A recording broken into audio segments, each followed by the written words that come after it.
the state convened its first ever housing forum to look at an issue that has been an increasing problem here in Rhode Island. Now, the gathering brought together members of the Raimondo administration as well as local leaders, business members, and advocates.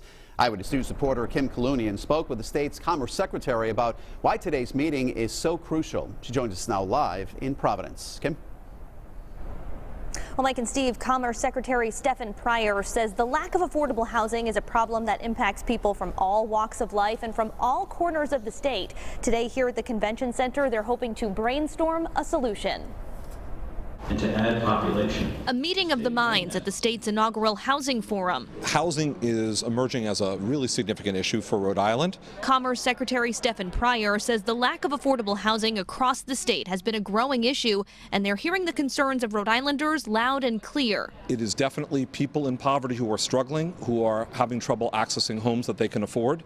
It's also nurses and firefighters and police officers and office workers and factory workers who are having trouble finding homes that they can afford, and it's really every neighborhood and every community where people are getting priced out. Last month, we told you that a Housing Works RI study found Rhode Island's typical household income is not enough to support buying or in some cases renting a home in the vast majority of the state. Pryor says production and preservation of affordable housing will not only help people find places to live, but also help the economy, putting construction personnel to work and opening up new units for a growing workforce. We're looking at whether more funding is needed.